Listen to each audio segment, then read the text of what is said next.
All right, let's get right into this briefing. What we're looking at is a regional conflict that has, frankly, become a global catalyst. It's forcing a rapid, worldwide adaptation, and we're finding that the aftershocks are just as consequential, if not more so, than the initial event itself. So to set the scene, it's Tuesday, March 17th. We are on day 17 of this conflict. Things are moving at a breathtaking pace, and the global landscape is literally shifting by the hour. In a world this interconnected, what happens in West Asia definitely doesn't stay there anymore. Okay, first, let's focus on the epicenter of all this. We're going to break down the direct military and diplomatic events that are really driving this instability and, forcing a reaction from global powers. What's really striking when you look at the last 24 hours is just the sheer speed of the escalation. I mean, in just a few hours, you're seeing multi-front engagements. You've got defensive interceptions by Qatar, direct attacks on critical UAE infrastructure like airports and gas fields, and then another major missile barrage toward Israel. This is a highly active and rapidly expanding conflict zone. And this number, this really captures the human cost and just how wide the footprint of this conflict is.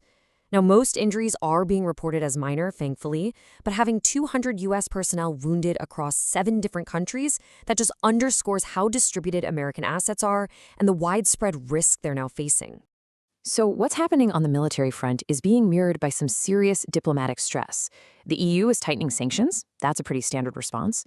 What's more telling, though, is the friction we're seeing between traditional allies. President Trump publicly criticizing the UK Prime Minister.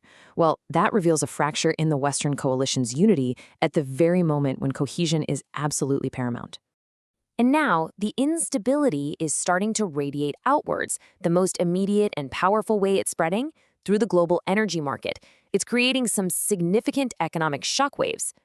This chart really visualizes the core of the economic problem. We're looking at intense volatility in Brent crude, a $12 swing per barrel. That isn't just noise for traders. That's a massive injection of uncertainty and inflationary pressure into the entire global economy. And here's where you can draw a straight line from the cause to the effect. This energy shock is directly translating into national policy decisions thousands of miles away. The disruption in the Gulf is now forcing the Reserve Bank of Australia to seriously consider a rate hike, a direct response to fight off this imported inflation. This is economic contagion playing out in real time. So if we zoom out a bit, we can see different markets are reacting in their own unique ways.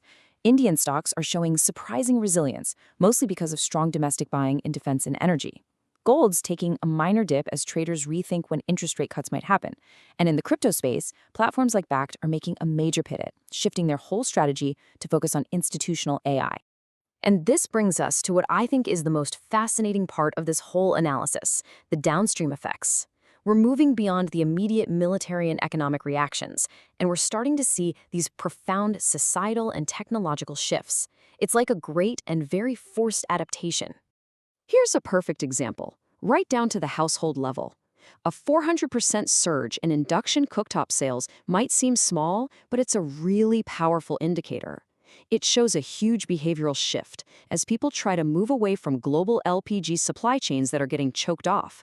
It's a grassroots response to a geopolitical crisis. And this adaptation is happening all over. The rising cyber threat is pushing companies to move data into so-called sovereign clouds, basically nation-specific data centers. Physical security threats in the UAE are pushing society back to remote work and school. In the job market, AI is creating a boom in microjobs. And all of this is unfolding against the bizarre backdrop of a severe climate anomaly people are calling the missing spring. Finally, let's narrow our focus to a key case study in how to navigate this new reality. India. Its actions really provide a potential blueprint for managing a crisis like this on multiple fronts, diplomatically, economically, and domestically. So the big takeaway here is this. While global shipping is in chaos, India managed to successfully navigate the high-risk Strait of Hormuz to get an LPG tanker called the Shivalik safely to port. I mean, this is more than just a logistical success. It's a huge diplomatic and strategic victory that secures a vital energy lifeline for the country. And what's really remarkable is the economic confidence. In the middle of this global storm, Indian startups raised over $8 billion in a single quarter. That signals a deep belief in the resilience of India's domestic market and its tech scene, especially when you see foreign investors pulling back from other places. Of course, the picture is always more complex, right? While India is managing this international crisis, like successfully evacuating its citizens through Armenia, domestic life keeps moving. Parliament is debating huge infrastructure budgets, and at the same time, significant civil rights protests are happening. It's just a reminder that a nation always has to manage external and internal pressures at the same time. So we end with the critical question for all of us to consider.